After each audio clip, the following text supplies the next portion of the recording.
Welcome to Markets in a Minute. My name is Austin Duke. I'm financial advisor and chief investment officer for Diamondback Financial Services.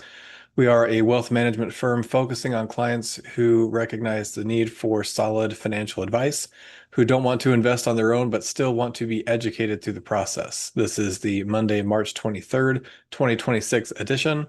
Let's get started. Investment values fluctuate on a daily basis for a variety of reasons, and our job is to figure out what moves we've seen, why we've seen them, and where we think we're going from here. Diamondback Financial is a long-only investment firm, which means we keep your money invested in the places where we feel offer the best opportunities for growth, as opposed to trying to time the market. We'll focus exclusively on the traditional investments of stocks, bonds, and cash. So we'll analyze fluctuations in the stock market and interest rates to help drive our overall investment process. We'll start by looking at the S&P 500, which is an index of the 500 largest companies in America. You can see that we ended the 2-week period down about 3.46%, which gives us a year-to-date decline of 4.95%. If we look at a 1-year chart of the S&P 500, we can see the tariff tantrum that we had back in April of last year, mostly growing throughout the year, but honestly, we've been in this flat trading range for the better part of 6 months, between 6,500 and 7,000. We've kind of hung out. We've seen now a second 5% decline while in that level, coming off our all-time highs that we set back in January. But again, we'll typically see 5% declines 3 times in a 12-month period and a 10% once in a 12-month period. Again, variety of reasons. We could pull up longer charts and try to show you guys all the ones that we've had historically and try to remind you what was going on in those times, but we get them with pretty regular frequency. Next, we'll look at interest rates as measured by bonds issued through the U.S. Treasury Department. We believe interest rates are the preeminent measure of investment risk, and those rates are factored into every investment calculation, including stock valuation. So generally speaking, lower interest rates will lead to higher stock prices. Higher interest rates will lead to lower stock prices. We'll also look at high yield corporate bond spreads because that can give us a glimpse into probability of default calculations for those companies that are issuing debt to finance operations. Most rates did see increases over the last 2 weeks, but this chart is showing where we were 3 weeks ago before the US and Israel started bombing Iran.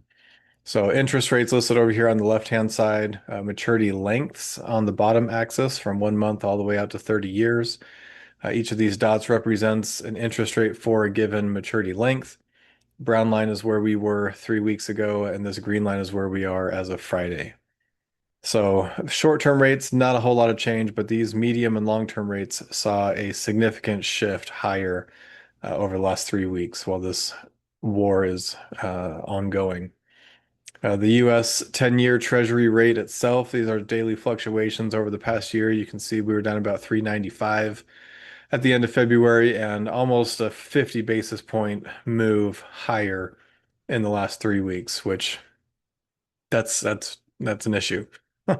As far as corporate bond spreads, this is what we've had over the last year, which really we are trending higher, which we don't like to see. We don't like being above the 300 level as a spread on corporate bonds, but we really don't start worrying that things are going to break in the financial markets until we get something above 400. So we're moving in the wrong direction. We'd like them to stay a little bit tighter, but anything below 300 is a pretty tight condition on those spreads, which generally speaking, we don't really see anything break. We don't see any defaults when spreads are that low.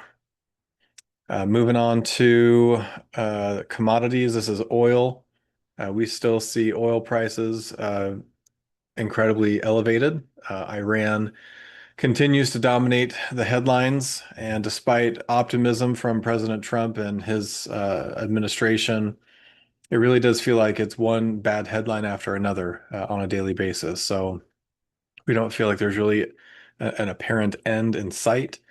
But to be fair, Pete Hegseth did say at the beginning that it could take 3 to 4 weeks, or essentially the entire month of March, for them to achieve their objectives. But President Trump keeps coming out and saying, "Oh, it's pretty close. We're thinking about winding down." And even as we're doing this video, we're seeing headlines that targets along the coast in the Strait of Hormuz are being attacked and taken out so that ships can start going through without any fear of being attacked.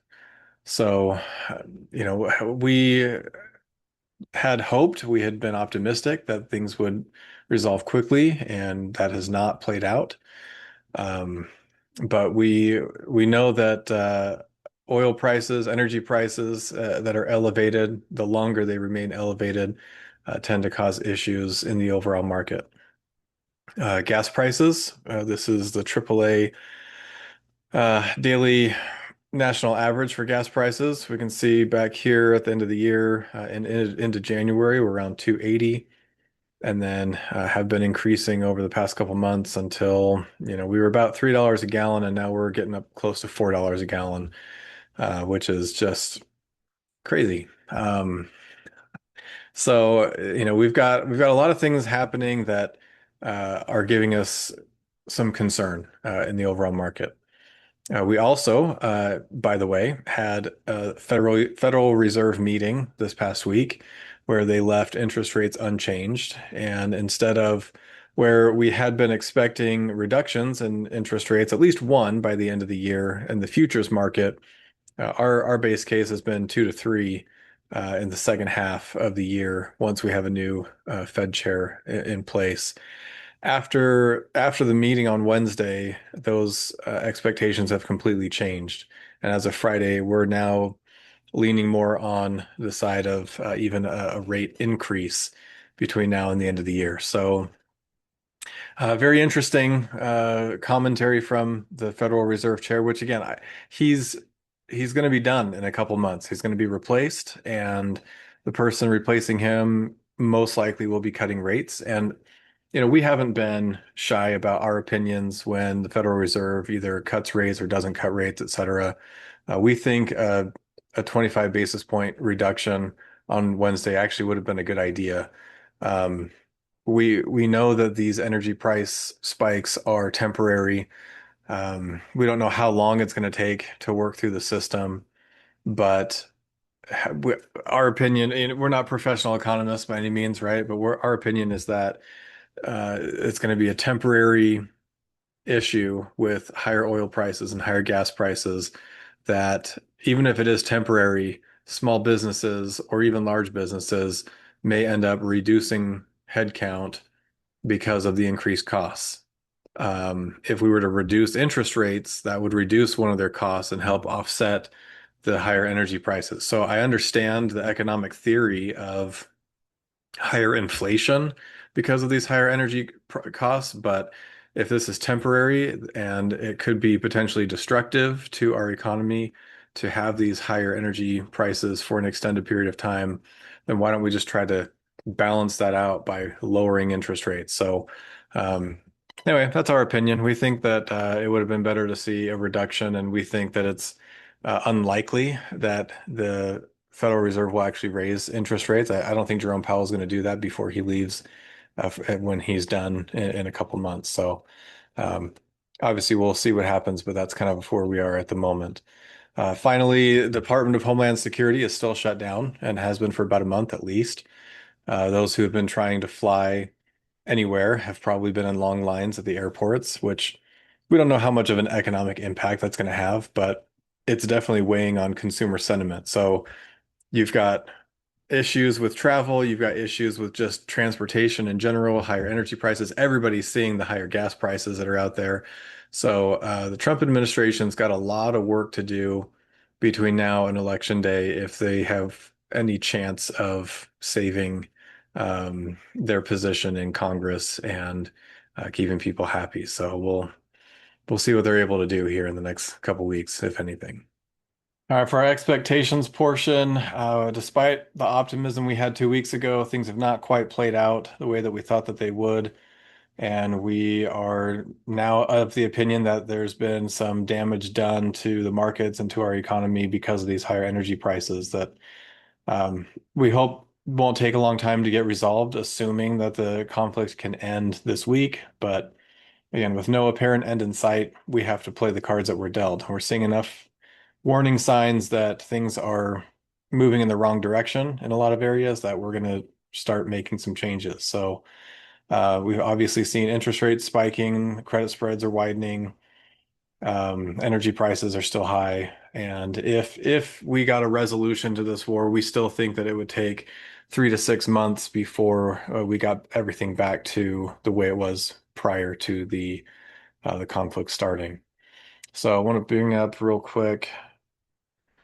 Um, I've had a number of annual reviews that we have discussed investment strategy, and there's been a little bit of confusion. So just in general, I wanted to bring up the different strategies that we assign to investment accounts. So aggressive, we typically have license to go up to 100% into stock or stock mutual funds, um, and generally have very little cash or allocation to bonds.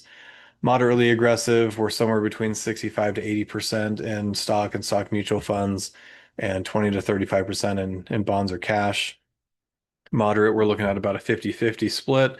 Moderately conservative, 20 to 35% in stocks, and then a much higher position in bonds and cash. And then conservative accounts, we generally don't have anything in stocks. We're pretty much 100% bonds and cash. So in this type of an environment where we are anticipating that stock market could continue to decline, we want to just take it a step down for the clients that we have. So aggressive, we would probably do something that's closer to a moderately aggressive allocation, at least temporarily. We call it a tactical allocation. So we do have higher interest rates that we can take advantage of when we can put money into those bonds or money market funds or these interest-bearing accounts that are yielding higher returns than what we think the stock market may give us over the next 3 to 6 months.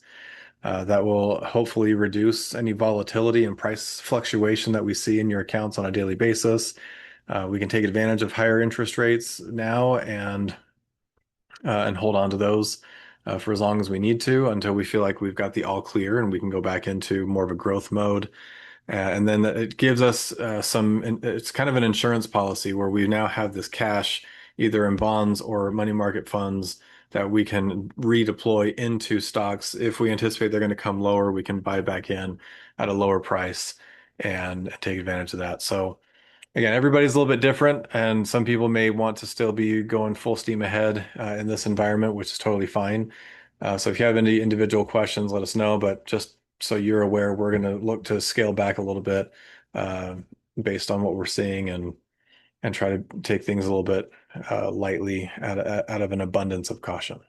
All right, as a final word, it is March, which means March Madness. The NCAA men's college basketball tournament happens every March, and it's a foolish tradition that we get into every year, but we try to predict every game and see who can accurately predict every single game through the entire tournament. No one's ever been able to do it. And generally speaking, after the first weekend, there's no perfect brackets. There's a lot of matchups that result in some upsets that are just impossible to predict. So we do the best that we can and see who can get the best or the closest, knowing that no one's going to make it perfect every time. And so again, if we liken this to how we invest, it's a very similar strategy. We're doing the best that we can. We try to make as many educated guesses as we can. And if we could make adjustments during the tournament and update things as we go along, then we would. But at least we can do that with the investment world. With the bracket challenge, it's not a possibility. But we're appreciate you guys, appreciate your willingness to work with us, and we'll make it through this, and we'll come out better on the other side. And we hope you guys have a great week, and we'll talk to you soon.